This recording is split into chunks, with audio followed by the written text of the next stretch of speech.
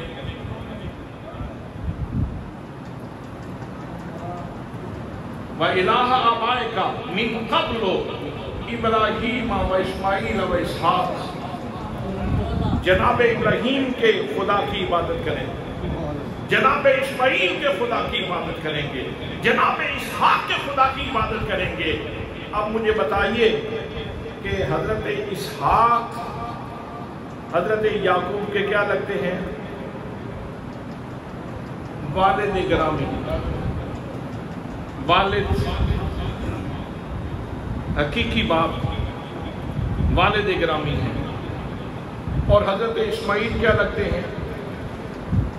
تایا۔ حضرت اسماعیل کیا لگتے ہیں؟ یہ حضرت یعقوب علیہ السلام کے تایا جان ہیں۔ اور حضرت ابراہیم علیہ السلام کیا لگتے ہیں جناب یعقوب کے؟ دادا۔ جناب ابراہیم علیہ السلام جناب یعقوب کے کیا لگتے ہیں؟ دادا جان۔ تو قرآن مقدس نے لفظ اب بولا کس کے لیے؟ جناب اسحاق کے لیے بھی، جناب اسماعیل کے لیے بھی، اور جناب ابراہیم کے لیے بھی۔ اس کا مطلب یہ ہوا کہ لفظ اب یہ حقیقی والد کے لیے بھی بولا جا سکتا ہے، لیکن ساتھ ہی ساتھ یہ چچا کے لیے بھی بولا جا سکتا ہے اور دادا کے لیے بھی بولا جا سکتا ہے۔ حضرات محترم اگر حدیث پاک اٹھائیں تو یاد کرو لمحات کو جب نبی مکرم صلی اللہ تعالیٰ علیہ وسلم نبی مکرم صلی اللہ تعالیٰ علیہ وسلم نے بدر میں فتح حاصل کی، 70 لوگوں کو قیدی بنا دیا گیا۔ ان 70 لوگوں میں جناب حضرت سیدنا عباس نبی مکرم کے چچا بھی موجود تھے۔ جب چچا کی بات آئی تو نبی پاک صلی اللہ تعالیٰ علیہ وسلم نے ارشاد فرمایا ردو الی ابی العباس، میرے صحابہ کرام میرے باپ عباس کو میرے پاس لے کے آؤ۔ حضرات محترم نبی مکرم صلی اللہ تعالیٰ علیہ وسلم جناب عباس کے لیے اب کا لفظ بول رہے ہیں۔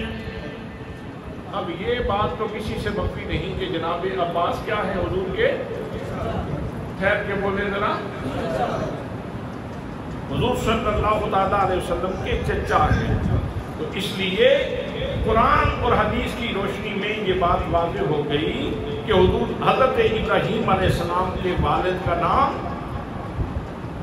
کا نام آزر نہیں ہے، تعارف ہے۔ آزر جو مشرک ہے، جو بت گر ہے، بت فروش ہے اور بت پرست ہے، وہ جناب سیدنا حضرت ابراہیم علیہ السلام کا والد نہیں ہو سکتا۔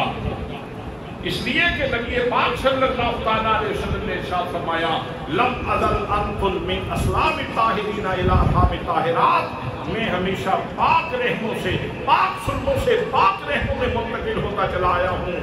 اور المشرکون نجس، مشرک ناپاک ہیں، مشرک ناپاک ہیں۔ آزر اپنے وجود کے اعتبار سے ناپاک ہے، نجس ہے، ناپاک ہے، اس لیے وہ حضور صلی اللہ تعالیٰ علیہ وسلم کے آباء و اجداد میں نہیں آ سکتی۔ تو ماں کا نام عرض کر دیا میں نے، باپ کا نام جناب حضرت ابراہیم علیہ السلام کا، ان کا نام آپ کی خدمت میں پیش کر دیا۔ تو ان کا زمانہ جناب سیدنا حضرت ابراہیم علیہ السلام کا زمانہ یہ حضرت آدم علیہ السلام کے وصال کے بعد تقریباً 3337 سال گزرنے کے بعد جناب سیدنا حضرت ابراہیم علیہ السلام کی ولادت ہوئی۔ قرآنی مسئلہ نہیں ہے کہ جس سے اختلاف نہ کیا جا سکے، حدیث کا مسئلہ بھی نہیں ہے کہ جس سے اختلاف نہ کیا جا سکے، تاریخی روایت ہے، کوئی بندہ اس سے اختلاف بھی کر سکتا ہے دلائل کے ساتھ، لیکن بہرصورت جو معلوم موجود ہمارے پاس فگرز ہیں ان کے مطابق جناب سیدنا حضرت آدم علیہ السلام کے وصال کے بعد جناب سیدنا حضرت ابراہیم علیہ السلام 3337 سال بعد پیدا ہوئے، اور جناب سیدنا حضرت عیسیٰ علیہ السلام سے ایک کیلنڈر جو ہے جناب عیسیٰ علیہ السلام سے پہلے کا چلتا ہے، قبل مسیح کا کیلنڈر ایک چلتا تھا، اس کے حساب سے 2160 سال قبل مسیح آپ کی ولادت ہوئی جناب سیدنا حضرت ابراہیم علیہ السلام، اور جناب سیدنا ابراہیم علیہ السلام جس دور میں، جس بادشاہ کے دور میں پیدا ہوئے، اس کا نام نمرود ہے، اس کا نام نمرود تھا، اور وہ سیاسی طور پر تو غالب تھا ہی، اس ظالم نے مصنوعی طور پر مذہب کا تقدس بھی اپنایا ہوا تھا، مذہبی تقدس کی چادر بھی اپنے اوپر اوڑھی ہوئی تھی۔ حضرات، بعض تاریخی شخصیات ایسی گزری ہیں کہ جن کو اللہ کریم نے تسلط بھی عطا فرمایا، سیاسی غلبہ بھی عطا فرمایا، اور ان کو مذہبی تقدس بھی عطا فرمایا۔ اللہ کریم دینا چاہے تو دے سکتا ہے، جیسے حضرت داؤد علیہ السلام، ان کے پاس بادشاہت بھی تھی اور ان کے پاس نبی کا شرف بھی موجود تھا، اللہ دے سکتا ہے۔ حضرت سلیمان علیہ السلام کے پاس سیاسی غلبہ بھی تھا، سیاسی قوت بھی تھی، فرما روا بھی تھے، اور ساتھ ان کے پاس نبوت کا شرف بھی موجود تھا، مذہبی تقدس بھی موجود تھا۔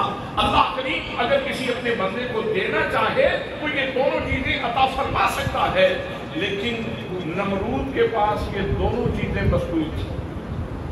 ایک بندے کا استحقاق نہیں ہے تو وہ کسی تخت کے اوپر جا بیٹھے تو یہ بھی جاتی ہے، اور اس نے دوسرا ظلم یہ کیا ہوا تھا کہ مذہبی تقدس کی چادر بھی اس نے اوڑھی ہوئی تھی، تو اس طرح اس نے لوگوں کی عقیدتیں بھی اپنے ساتھ وابستہ کی ہوئی تھیں۔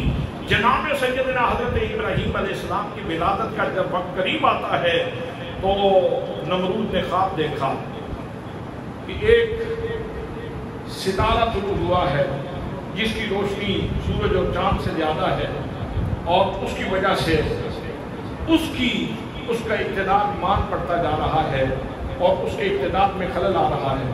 اس نے ماہر نجومیوں کو اور کاہنوں کو اور قیافہ شناسوں کو ان کو بلایا اور بلا کے ان کے ساتھ مشاورت کی کہ میں نے یہ خواب دیکھا ہے، تو انہوں نے کہا کہ قریب ایک لڑکا پیدا ہوگا، ایک بچہ پیدا ہوگا جو تیرے اقتدار کے لیے چیلنج بنے گا۔ اس نے کہا پیدا ہو تو نہیں گیا، نہیں ابھی اس نے پیدا ہونا ہے۔ اس نے کہا پھر کیا مسئلہ ہے، ساری زمین کے اوپر اقتدار اپنا ہے تو ہم وہ ہر چراغ بجھا دیں گے جو روشنی کرنے کا باعث ہو، ہم وہ بچہ ذبح کر دیں گے جو پیدا ہوگا جو ہمارے اقتدار کے لیے چیلنج بنے گا۔ حضرات محترم، لیکن جسے اللہ رکھے اسے کون چکھے، جس کی حفاظت میرا رب فرمائے اس کو کون نقصان پہنچا سکتا ہے۔ اس نے لیڈی پولیس بھی ترتیب دی، کہا کہ گھروں میں جاؤ، چھاپے لگاؤ، کہیں کسی گھر میں کوئی بچہ پیدا ہونے کے نشان بھی ہوں تو اس بچے کو ضائع کروا دو، لیکن میرے اقتدار کے اوپر حرف نہیں آنا چاہیے۔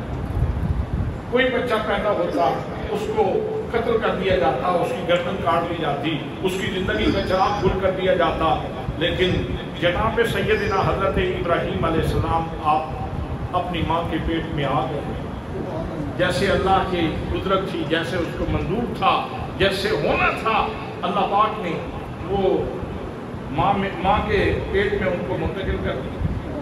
پھر جب ان کی ولادت کا وقت قریب آتا ہے، غار میں چلی گئی۔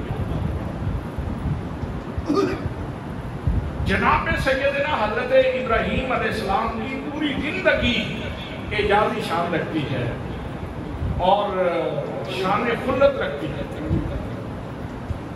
شان خلت سے عبارت ہے جناب سیدنا ابراہیم علیہ السلام کی والدہ ماجدہ غار میں جاتی ہیں، وہاں آپ کی ولادت ہوتی ہے۔ ضروری چیزیں جو ولادت کے ساتھ منسلک ہوتی ہیں، ویسے بھی پیغمبر کی ماں کو زیادہ دشواریوں میں ڈالا ہی نہیں جاتا، تو ولادت ہوئی، ضروری معاملات کرنے کے بعد بچے کو دودھ پلانے کے بعد باہر نکلی، جیسے تھوڑی سی باہر آئی تو ایک بہت بڑی چٹان، ایک بہت بڑا پتھر اپنی جگہ سے ہلا اور غار کے سامنے آ گیا۔ اب تھوڑی سی افسردہ ہوئی کہ یہ کیا معاملہ ہوا، اللہ نے بیٹا تو دیا ہے، خوبصورت بھی ہے، لیکن یہ کیا معاملہ ہوا ہے کہ دروازہ اس طرح بند ہو گیا، اب میں کیا کروں؟ افسردگی کے ساتھ جب دوڑ کے پہاڑ کی طرف گئی، اس غار کی طرف گئی، تو وہ چٹان صاحب پہ ہو۔ اللہ نے آٹومیٹک سسٹم لگا دیا، آٹومیٹک دروازہ لگا دیا۔ اگر کوئی سائنٹسٹ، اگر کوئی انجینئر ایسا دروازہ لگا سکتا ہے، آج آپ بڑے مال میں جاتے ہیں، بڑی دکانوں میں جائیں، بڑے ہوٹل میں جاتے ہیں، تو آپ کی ویوز کے ساتھ جب آپ کی ویوز اس دروازے کے قریب جاتی ہے تو ایسا سینسر لگا ہوا ہے کہ خود بخود دروازہ کھل جاتا ہے۔ حضرات، شاید یہ دروازے کھلنے کا راز یہی ہے کہ اللہ نے وہ باتیں ہمیں سمجھانا تھی کہ اس کو فرسودہ کہہ کے تار نہ دیا جائے، اس کو زمانہ گزشتہ کی ایک فرسودہ بات کہہ کے کوئی تار نہ دے۔ اللہ کریم اس بات پہ قادر ہے کہ وہ حضرت ابراہیم علیہ السلام کے لیے آٹومیٹک دروازہ لگا۔ اب جب جناب سیدنا ابراہیم علیہ السلام کی والدہ قریب جاتی ہیں، دروازہ کھل جاتا ہے، اور جب باہر آتی ہیں، باہر نکل کے اپنے گھر کا رخ کرتی ہیں تو پھر دروازہ بند ہو جاتا ہے۔ پٹیاں میرا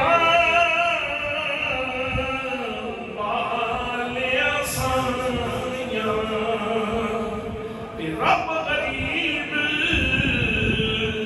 نوازا، اپنے فضل کرم کی کھولی، مولا رحمت دا دروازہ۔ میرے دوستوں، میرے بھائیوں، جب ہم انبیاء کے تذکروں میں اللہ کی یہ شان پڑھتے ہیں تو بندہ مومن کا یقین اور مضبوط ہوتا ہے اپنے رب کے اوپر۔ اور جب مایوسیاں گھیرا کر جاتی ہیں، جب مایوسیاں گھیر لیتی ہیں، پریشانیاں جب انسان کا گھیرا کر لیتی ہیں، اس وقت اس کے دل سے یہ بات نکلتی ہے، اس وقت وہ اپنے دل سے پکار کے کہتا ہے، وڈیوں میرا والے آسائیاں، رب غریب نوازا، اپنے فضل کرم کی کھولی، مولا رحمت دا دروازہ۔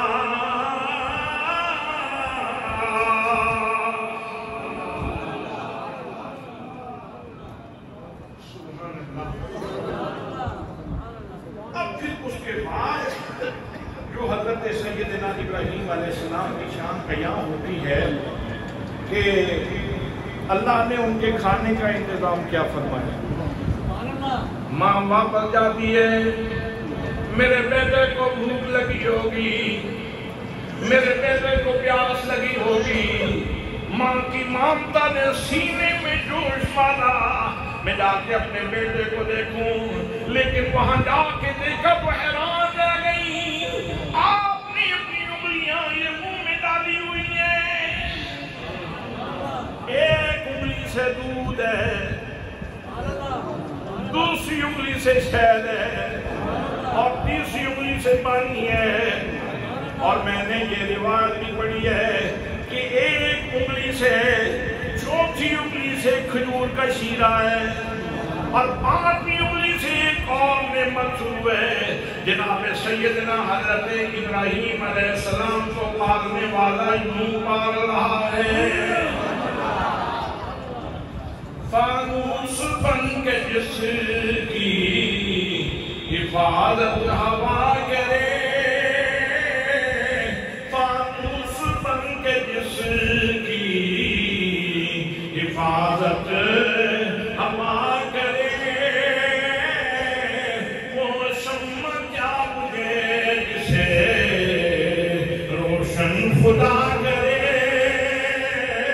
وہ شمع کیا بجھے جسے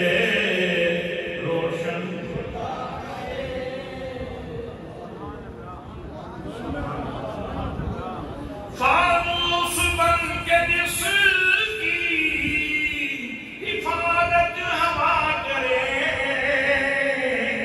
وہ شمع کیا بجھے جسے روشن خدا کرے، وہ شمع کیا بجھے جسے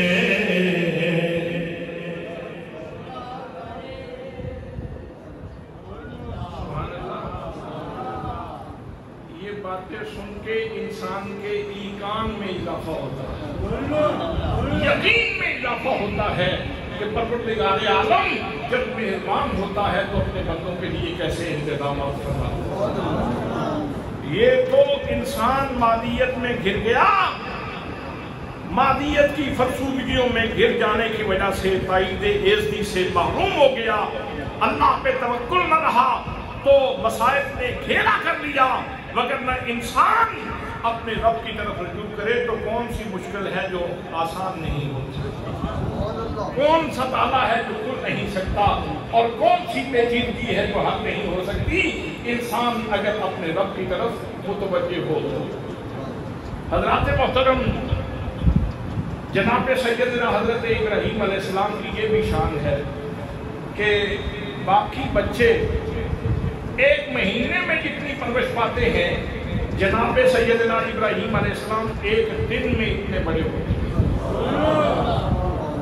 ایک دن میں آپ کی گروتھ، آپ کی پرورش اتنی ہو جاتی ہے، بڑی جلدی سے پروردگار عالم نے آپ کو تیار کیا۔ غار سے باہر آئے، جب باہر آ کے دیکھا حضرات محترم آنے والا خلیل ہے، اور خلیل کسے کہتے ہیں؟ جس کے سینے کے سارے گوشے اللہ کے پیار سے روشن ہو، جس کے دل میں کسی اور کی گنجائش نہ ہو، اس کو خلیل کہا جاتا ہے۔ لیکن جب باہر آ کے دیکھا تو اندھیرا ہی اندھیرا ہے، کہیں چاند کی پوجا، کوئی سورج کے سامنے سجدے کر رہا ہے، کوئی ستاروں کے سامنے سجدے کر رہا ہے، کوئی مشتری کے سامنے سجدہ دے رہا ہے، کوئی زہرہ کے سامنے سجدہ ریزیاں کر رہا ہے، کوئی پلوٹو کو اپنا معبود سمجھا ہوا ہے، کوئی زہر کے سامنے سجدے کر رہا ہے۔ حضرات محترم، اجرام سماویہ بھی معبود ہیں، اور ادھر زمین کے پتھروں سے گھڑے ہوئے بھی خدا موجود ہیں، لکڑی کے بنے ہوئے بھی خدا موجود ہیں۔ معبودان باطلہ کی پتہ نہیں کتنی قسمیں ہیں، وہ اس وقت مروج ہیں، اور سب سے بڑے خدا کا دعویٰ وہ نمرود کا ہے کہ میں انا ربکم الاعلی، سب سے بڑا رب تو میں ہوں۔ حضرات اندازہ فرمائیں کہ کتنی تاریکی ہے، کتنا اندھیرا ہے، جب اللہ کریم نے حضرت خلیل علیہ السلام کو بھیجا، اور صرف مذہبی اندھیرا نہیں، معاشرتی طور پہ بھی لوگ افراط و تفریط کے شکار ہیں۔ 3 گروہوں میں لوگ بٹے ہوئے ہیں۔ ایک اشرافیہ کا گروہ ہے، جیسے آج کل پاکستان میں ہے، جیسے آج کل پاکستان کئی گروہوں میں بٹا ہوا ہے۔ جو اشرافیہ ہیں ان کے لیے قانون اور ہے، متوسط لوگوں کے لیے قانون اور ہے، اور غریب کے لیے چکی اور ہے۔ ایسے ہی اس وقت کے معاشرے میں بھی ایک گروہ تھا جن کو امیلو کہا جاتا تھا، یہ اشرافیہ کا گروہ تھا۔ ان کے پاس سیاسی تسلط، سیاسی غلبہ اور دولت کے سرچشمے ان کے پاس تھے۔ ان سے نیچے جو دوسرا گروہ تھا وہ مشکینو کہلاتا تھا، یہ تاجر اور زراعت پیشہ لوگ تھے۔ یہ ٹیکس وغیرہ جو کچھ ہوتا تھا یہ امیرو لوگوں کو پے کرتے تھے، ان کی خدمت میں پیش کرتے تھے۔ اور تیسرا طبقہ تھا جس کو آردو کہا جاتا ہے، یہ غلام اور خدمت گار قسم کے لوگ ہوتے تھے۔ یہ افراط و تفریط میں اس وقت کا معاشرہ پڑا ہوا تھا۔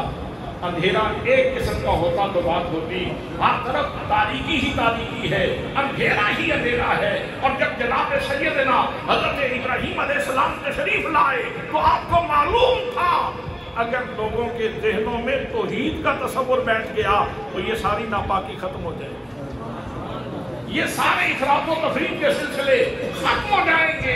اس لیے جناب سیدنا حضرت ابراہیم علیہ السلام نے سب سے پہلے توحید کا چراغ جلایا.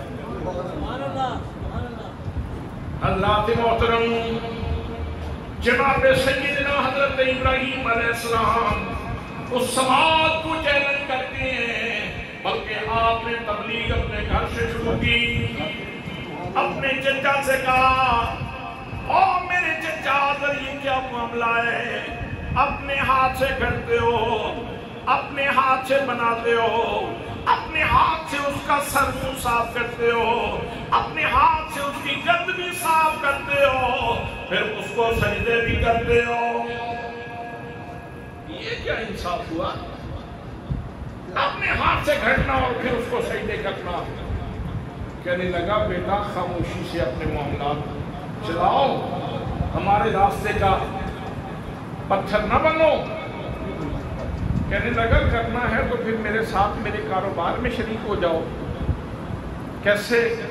یہ بت بنا رہا ہوں، آپ بھی میرے ساتھ چلیں، ہم دونوں چچا بھتیجا اس کو بیچ کے آتے ہیں. اب حضرات محترم، آزر بھی بت اٹھائے ہوئے جا رہا ہے. جناب ابراہیم علیہ السلام نے کہا، میرا چونکہ تجربہ نہیں ہے، ایک خدا مجھے دے دو اپنا، میں ذرا تجربہ کر لوں. زیادہ بوجھ نہیں میں اٹھا سکتا، مجھے ایک دے دو، تھوڑا سا تجربہ ہو جائے گا. جناب سیدنا حضرت ابراہیم علیہ السلام نے وہ بت ہاتھ میں پکڑا، اس کے گلے میں رسی باندھی اور اس کو گھسیٹ کے لے کے جا رہے ہیں اور گلی گلی اعلان کر رہے ہیں، ارے لوگوں، جو جہنم کا ایندھن بننا چاہتا ہے، جو اللہ کے عذاب کا شکار ہونا چاہتا ہے، جو اللہ کی ناراضگی لینا چاہتا ہے، وہ مجھ سے بت خرید لے. اب پہلے لوگ نکلتے تھے اور مال دیکھا کرتے تھے کہ مال کیسا ہے. آج جب باہر نکلے تو دیکھا کہ تصویر ہو رہی ہے بتوں کی. پریشان ہوا سماج، پریشان ہوئے کہ یہ کیا معاملہ ہو رہا ہے. لیکن جناب سیدنا حضرت خلیل علیہ السلام نے ان کے شعور کے دروازے پہ دستک دینا تھی، سو دے دی اور بتوں کی تصدیق کر دی. واپس گھر آئے، لوگ شکایت کرنے لگے، آذر یہ کیا معاملہ ہے؟ یہ تم نے ہمارے مذہب کے ساتھ مذاق کرنا شروع کر دیا ہے. آج تمہارا بھتیجا کیا کر رہا تھا؟ کیا؟ اس نے کہا، جی دیکھیں، وہ گھسیٹ رہا تھا اور گندے پانی کے اوپر اس کو کہتا تھا پانی پیو. جب وہ پانی نہیں پیتا تھا تو پھر کہتا تھا جب پانی نہیں پی سکتے پھر تیری عبادت کیوں کرتے ہیں لوگ؟ تو آزر نے حضرت ابراہیم خلیل اللہ علیہ السلام سے مکالمہ کیا، کہا کہ یہ تم نے کیا کیا، تم کس کو خدا مانتے ہو؟ تو جناب ابراہیم علیہ السلام نے کہا کہ میں اللہ وحدہ لا شریک کو خدا مانتا ہوں، اور میں اللہ کا پیغمبر ہوں، عام بندہ نہیں ہوں. اللہ نے مجھے منصب نبوت کے لیے منتخب کیا ہے. تو آزر کہنے لگا، اچھا اگر تم اپنے خدا کی سچائی کے قائل ہو تو پھر یہ بت اگر تمہارے خدا کا کلمہ پڑھ لے تو ہم بھی مان لیتے ہیں. اب اس کو معلوم تھا یہ بولنے والے نہیں ہیں، آج تک نہیں بولے. آپ نے فرمایا، چچا اپنی بات پہ پکا رہنا. کہا ٹھیک ہے میں پکا ہوں. جناب سیدنا حضرت ابراہیم علیہ السلام نے توجہ فرمائی، فرمایا، او بتو بتاؤ میرا رب کون ہے اور بتاؤ حقیقی رب کون ہے اور میرا منصب کیا ہے، میرا مقام کیا ہے. تو اب بت بول کے کہنے لگے، لا الہ الا اللہ ابراہیم خلیل اللہ. اللہ کے سوا کوئی معبود نہیں اور جناب ابراہیم بھی اللہ کے خلیل ہیں. اب آزر بیچارہ پریشان ہو کے رہ گیا، پریشان ہو کے رہ گیا کہ اب کیا کروں. لیکن جب محرومی لکھی ہو مقدر میں تو پھر ایسا بھی ہوتا ہے کہ لوگ چاند کو 2 ٹکڑے ہوتا بھی دیکھ لیتے ہیں پھر بھی دین قبول نہیں کرتے۔ ایسے بھی تو لوگ تھے جنہوں نے چاند کو 2 ٹکڑے ہوتے دیکھا لیکن ابو جہل کے ابو جہل ہی رہے، کافر کے کافر ہی رہے۔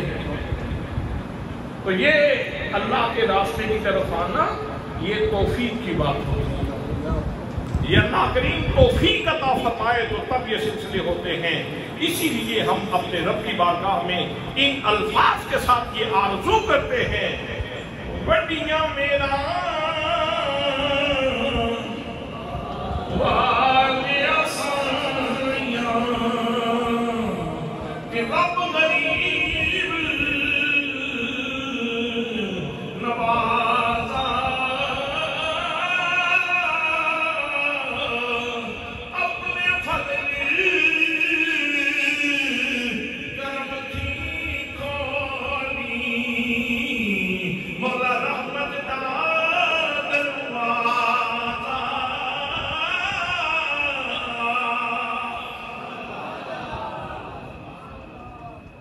ایک بزرگ تھے، مسجد میں آتے وضو کرتے اور وضو کرنے کے بعد پھر سر آسمان کی طرف اٹھاتے اور پھر اپنے رب کی بارگاہ میں عرض کرتے کہ اپنے پاؤں پہ چل کے کون تیرے دروازے پہ آتا ہے، یہ تو تیرا کرم ہے جو مجھے اٹھا لاتا ہے۔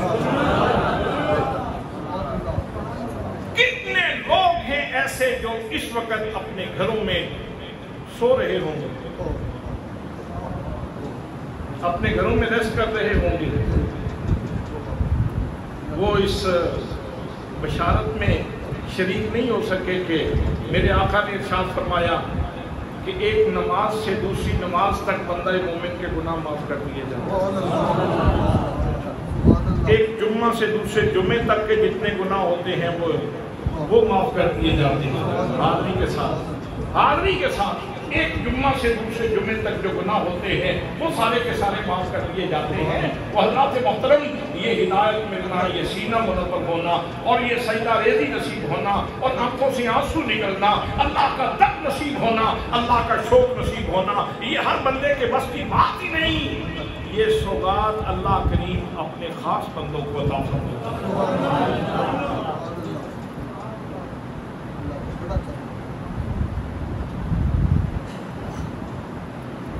ہر پھول کی قسمت میں کہاں ناز عروج ہے۔